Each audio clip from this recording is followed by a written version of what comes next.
Jeff, I think the Winnipeg Jets might have heard you. Talk about an elite defensive performance against the number one team in the NHL.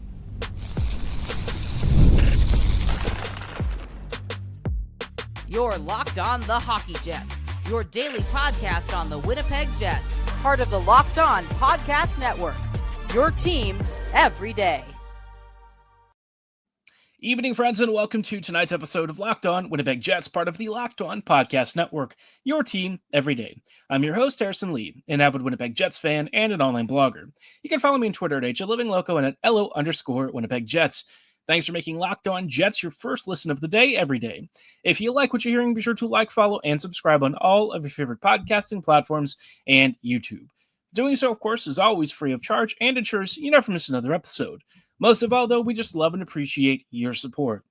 Tonight's episode, we are chatting about what was a great game from Winnipeg against the Washington Capitals, as if to refute a lot of my concerns and silence many of the doubts about this team. Heading into this game without Gabriel Vilardi, Winnipeg put on what I would argue was probably their best defensive effort of the whole season. This was a game in which neither the Caps nor the Jets were willing to give an inch.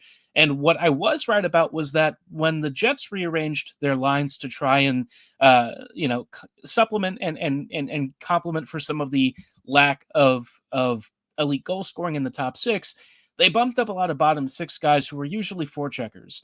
And so what I said was going to happen was that this would probably cause the Jets to be very low offense and maybe they'd struggle, right? What ended up happening was that instead, I think Winnipeg understood that their offensive production was going to be limited, and so they were really hoping that this game would be a tight forechecking, low-event sort of game, and that's really what we got. Between both teams, I would say that the Caps probably had the edge in maybe the overall quality of chances and stuff, especially through the first two periods. The third period, I would say the Jets, especially in the first half, were the better team. They were definitely creating some really good looks. I think Logan Thompson had to make some big saves, but ultimately the difference between these two teams came down to a couple of individual moments. And Connor Hellebuyck, when you have him in net, is just a beautiful safety blanket, right? Even if you may not have your A game on every single shift, he probably will. And the goals that beat him in this one, not much you could really do about them, and really just a lockdown performance from Winnipeg up and down the lineup.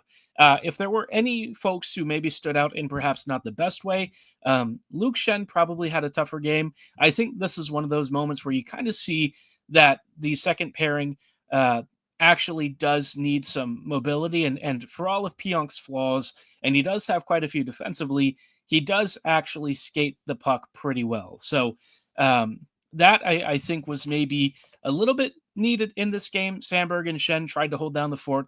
I think Schenn's lack of foot speed, though, just wasn't quite a good match against a very fast, very good puck-supporting Caps team. Washington, when they're on and off the puck, it just always seems like they have so many guys on the strong side, and it's very hard to break their press. So the closest thing you could maybe call it is like gegenpressing from like football, and that's kind of how Washington plays. Spencer Carberry, I think, has done a really good job with how he's got this team, which in some ways isn't that dissimilar from how Winnipeg is constructed.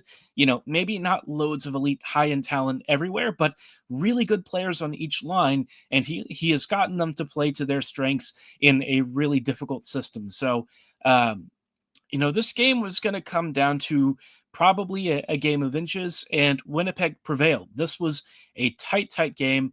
A lot of our usual defensive standouts, I think, put on a really good show. Mason Appleton also scored a beautiful peach of a snipe. He only has 9 goals on the season, and of course, after having kind of gone scoreless for the last several games, notched a beautiful one, this one off of a Niederreiter feed where there was kind of a bad line change from the Caps. They were a little bit late. Appleton found himself in open space, and usually when he shoots, he kind of either shoots it straight at the goalie or he misses. This time, he did not miss. He picked that corner clean, and just like that, the Jets were able to get the advantage. But, this was a really full team effort. I would say that like a lot of our top offensive players really didn't have too much of an impact. Nik Ehlers, I would say, was probably the standout among our usual performers. He was very good. He had the overtime winner, and I thought he was really impressive on the forecheck. But also, really want to give a huge shout out to Cole Perfetti. Cole has really grown into his role this year, and I feel like all of the stuff that we've said about him in the past is finally starting to pay off. You know, that patience in him is really revealing excellent forechecking. He's become such a core part of this top nine, and I love his versatility. Right, he may never become a 40-goal scorer, but what he will offer you is physicality, really good passing and skill. And while he may not show up on the score sheet every single game, I think his overall two-way acumen and creativity and playmaking ability is top notch. And he also marries it with some real grit and determination. He is becoming a guy who is a gritty physical forechecker, which, I don't think that many people really expected that from him. It's probably why Bonus used to really not want to play him, because this wasn't necessarily his game in previous seasons, but he's really grown and evolved. I think he's kind of molded himself into the sort of player that the Jets really like. And I was impressed with his effort tonight. I thought he really stood out positively on a night where a lot of guys I thought played a very tight team game. This was a really strong shutdown performance from the Jets, and I was impressed. Right, this was going to be a tough one because the Caps are a very difficult team. There's a reason that they're in first. And I think what really stands out about Washington is not only do they have that great puck support, but they also have this ability to just keep the game close. They will not let you get too many looks. They'll create some good looks themselves, and then they'll wait towards, the third period where they can start to push and expend that last bit of energy and try and force you into some mistakes. Once they dial up the pressure in the last 15 or so minutes, it usually overwhelms a lot of teams, and the Jets didn't really have that happen. They did give up some pretty nice looks, and there were one or two odd man situations that Winnipeg probably would like to clean up in the future. But on the whole, right, I think this was a really strong game. And unfortunately, because it went to overtime, I do think it probably gives the Caps a little bit of a nice reprieve in their quest for the President's Trophy. But I think at this point for the Jets, the focus is really winning the West. If you do somehow win the President's Trophy, that's awesome, but it's really, to me, not the focus. I'm really just kind of locked in on the playoff seeding and where the Jets kind of fall into that. That's my main focus. I know Winnipeg is going to be trying still for a President's Trophy, and they do still have a shot at it. I think that this helps a little bit. It's just not quite as big of a help as a clean 2-point advantage would be, but it is what it is, right? The Caps are just a tough team. They are in a conference that is weaker than what the Jets are, and because of that, I think that they've been able to benefit a bit. So, in many ways, I think if the Jets were in the East, you'd probably see a little bit of an interesting standings adjustment. But the Caps are also a really good team, so we don't want to discredit them. They have, as you've seen from this game, played some excellent hockey this year.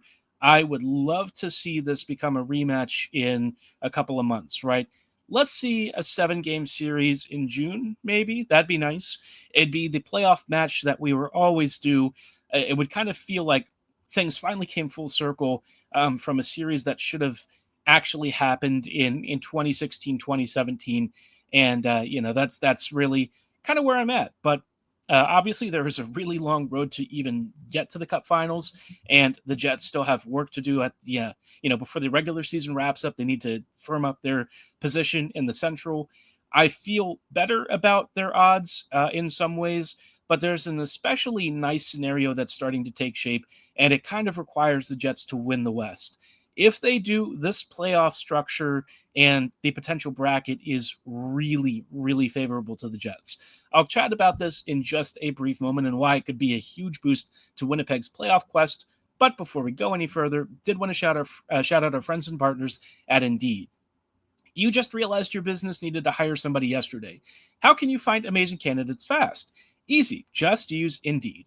When it comes to hiring, Indeed is all you need. Stop struggling to get your job post seen on other sites. Indeed's sponsored jobs post puts your post at the top of the page and helps you reach the right candidates faster. I've used Indeed when I was looking for work myself. I can attest to how convenient and easy and comprehensive their resume builder system is. And if you're a business owner looking for top quality employees, this is a great way to hire, right?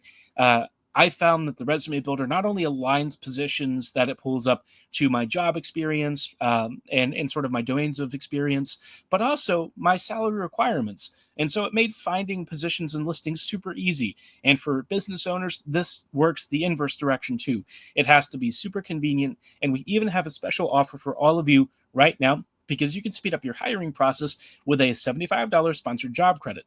Just go to Indeed.com/lockedon right now and support our show by saying you heard about Indeed on the Locked On Winnipeg Jets podcast. Terms and conditions apply. Hiring, Indeed is all you need.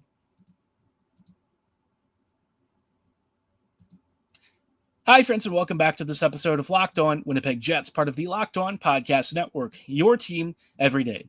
Every day, thank you so much for rejoining us on tonight's episode as we are chatting a little bit about an incoming situation with the Jets playoff picture that is actually starting to look more favorable. Initially, it kind of seemed like Winnipeg would be facing the St. Louis Blues in the first round, and yeah, that would not have been good.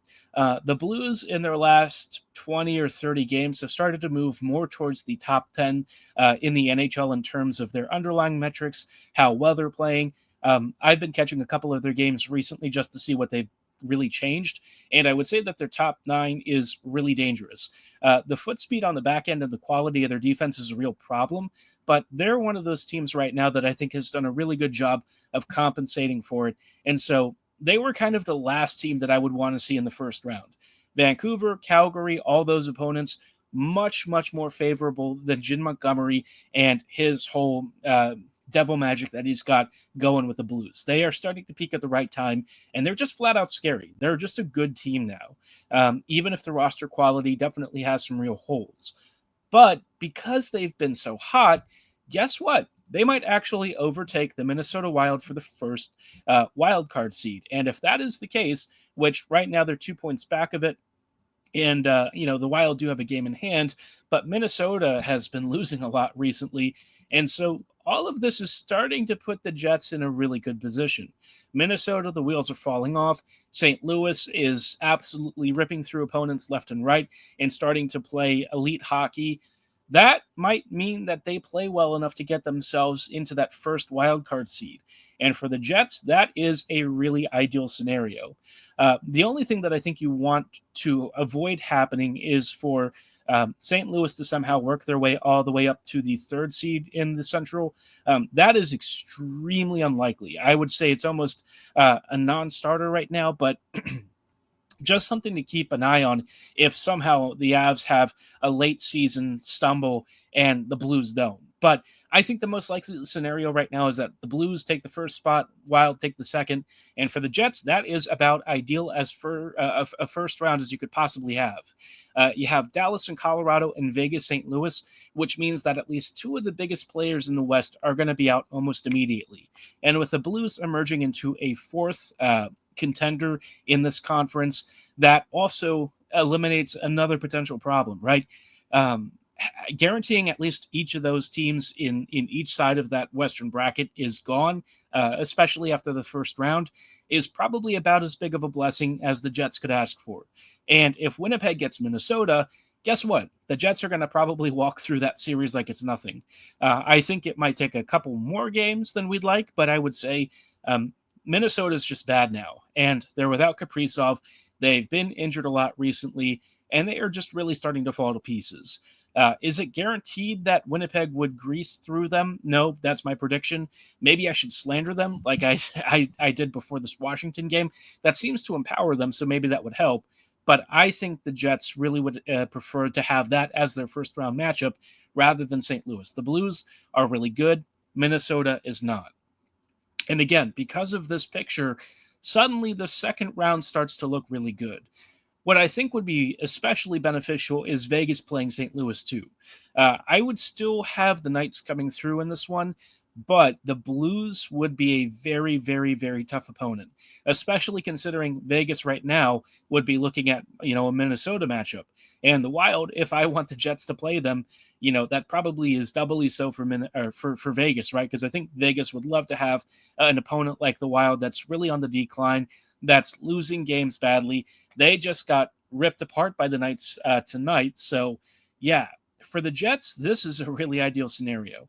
Again, things could play out differently in the playoffs, but if you were, like me, a little concerned about how this might shake out once the Jets were into the postseason picture, this is starting to really turn into a very good scenario. Vegas, St. Louis, and Dallas, Colorado in your first round, that's about as good as it gets. And it doesn't even matter at that point who is even in the second wild card. It could be Vancouver, it could be Minnesota, technically it could be Calgary. I wouldn't really be too worried about any of these teams. None of them are going to be a cakewalk, mind you, and I think that that's probably worth saying. I did just kind of disparage Minnesota a bit, but they are a professional hockey club, and I think we can't just overlook opponents like that, much as I would like to. But I think that this would be a very favorable situation. After that, assuming, say, maybe the Avs get knocked out, maybe Vegas is out, you would face maybe a Dallas, and perhaps a Blues later down the road, where I think the Jets would have a pretty competitive matchup. Maybe you'll face one of LA or Edmonton down the road. I think that there's some real potential here, and that's great for the Jets. So for Winnipeg, this is feeling like a very ideal scenario. The West is a gauntlet, and I think the West, by a fair margin, is the stronger of the two conferences. But, obviously you don't want to take anyone for granted. I'm just, I'm looking at a lot of these playoff teams and some of the other brackets, and I just see the Jets in the toughest side of it. Dallas, Colorado, Vegas, Winnipeg, LA, the Blues recently. This is just not a fun side to be on. But if this pathway holds out, getting two of your biggest opponents out immediately would be a true blessing. Now, for the Jets, this also means that they need to win the West. I really think that there's no other option. They have to come away. They have officially clinched their playoff spot. I think I forgot to mention that. I'll have it in our title so that it's very obvious. I guess in the midst of the whole impressive win against Washington, I was a little wrapped up in the moment to moment rather than talking about the bigger playoff picture. But yes, the Jets are clinched. They're ready to go. And now it's really time for them to secure their Western Conference dominance. They have a pretty fairly sizable margin now on Dallas, but the Stars also have 2 games in hand. So let's just hope that Dallas drops a couple of results here. It's not like their form recently has been like outstanding. So there could be, some opportunities here for the Jets to kind of solidify their lead a little bit more. The only problem for Winnipeg is that their next few games are going to be very challenging.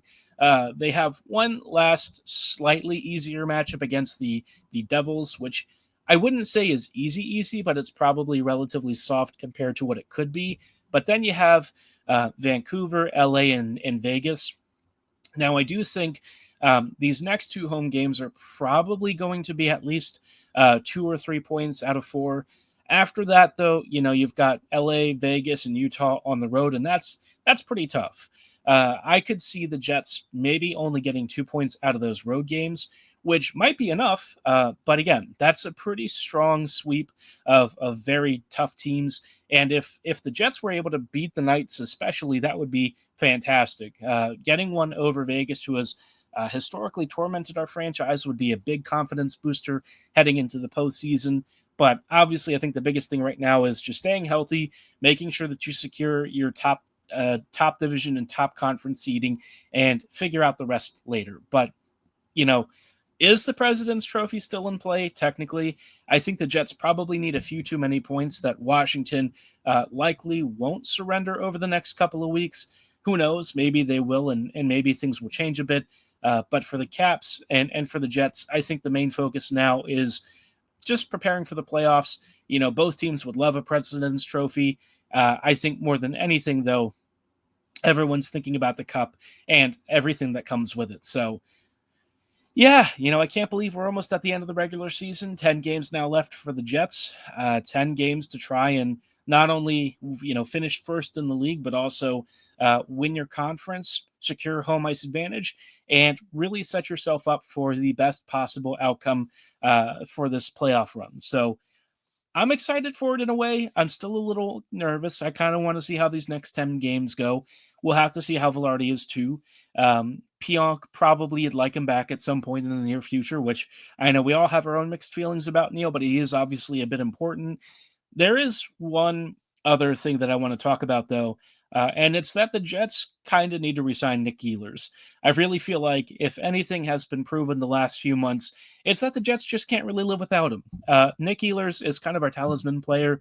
He had, some amazing shifts tonight, overtime winner. And look, he is getting up there in years, but if there's a guy who continually lives up to the name Fly, it is Ehlers. We'll chat about that in just a brief moment, but before we go any further, did want to let you know about our friends and partners at Trade Coffee.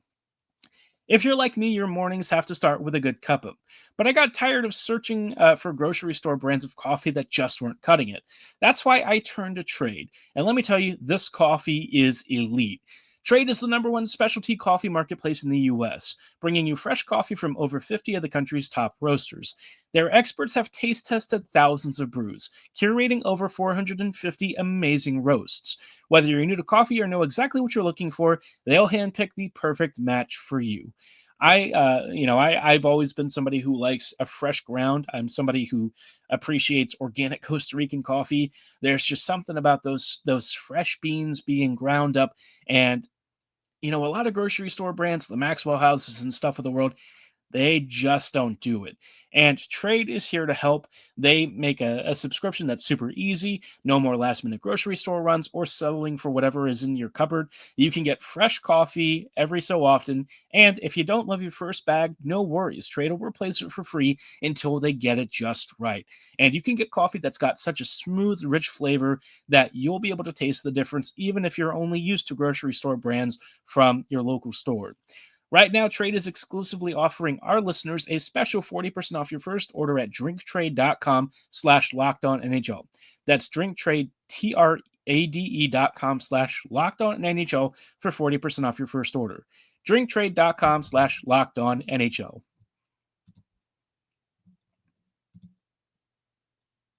Hey friends, and welcome back to this episode of Locked On Winnipeg Jets, part of the Locked On Podcast Network, your team every day. Every day, thank you so much for rejoining us on tonight's episode as we're just closing out with some thoughts on the Jets needing to re-sign Nik Ehlers. If ever there was anything that was painfully obvious, it is this.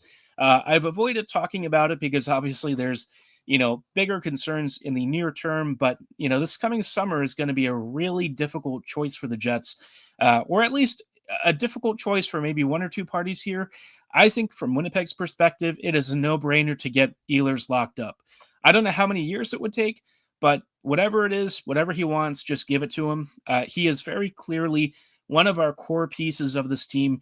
His transition work, his offensive creativity, his ability to really dice teams apart and create those odd man rushes and stuff.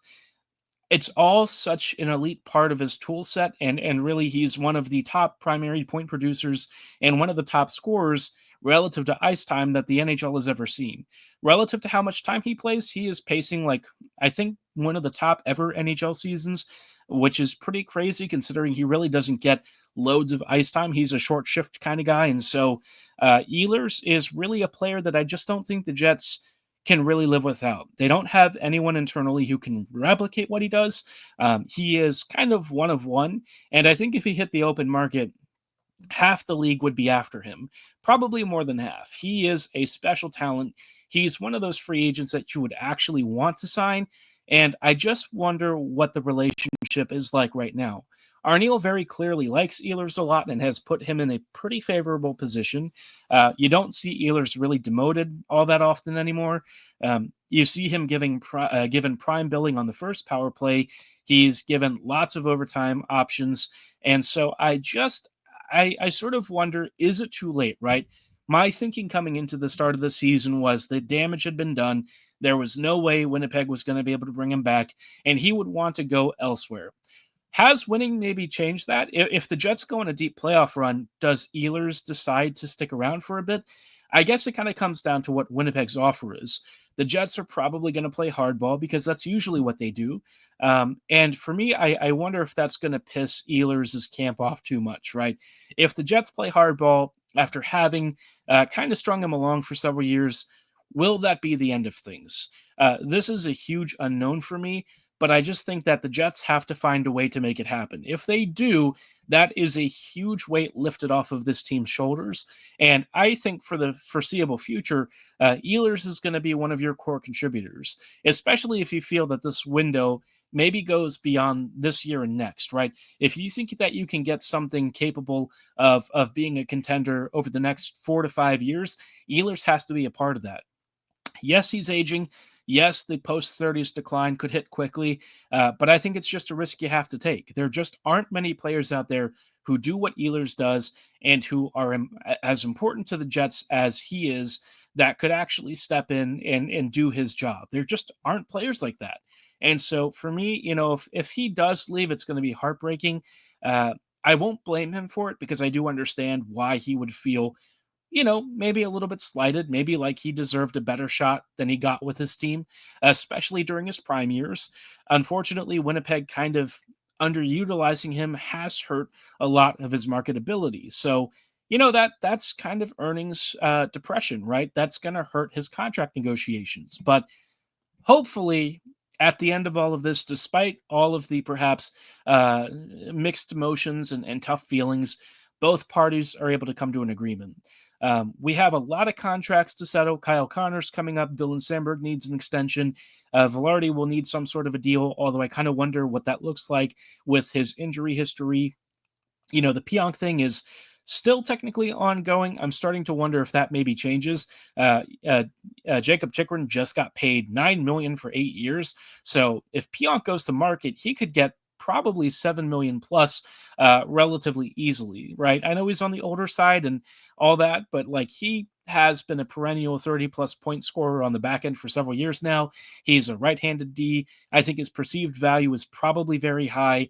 And so, with Chikrin getting that much, maybe this actually prevents the Jets from extending Niels. So there's a lot at play, but I would really love to get this Ehlers business done.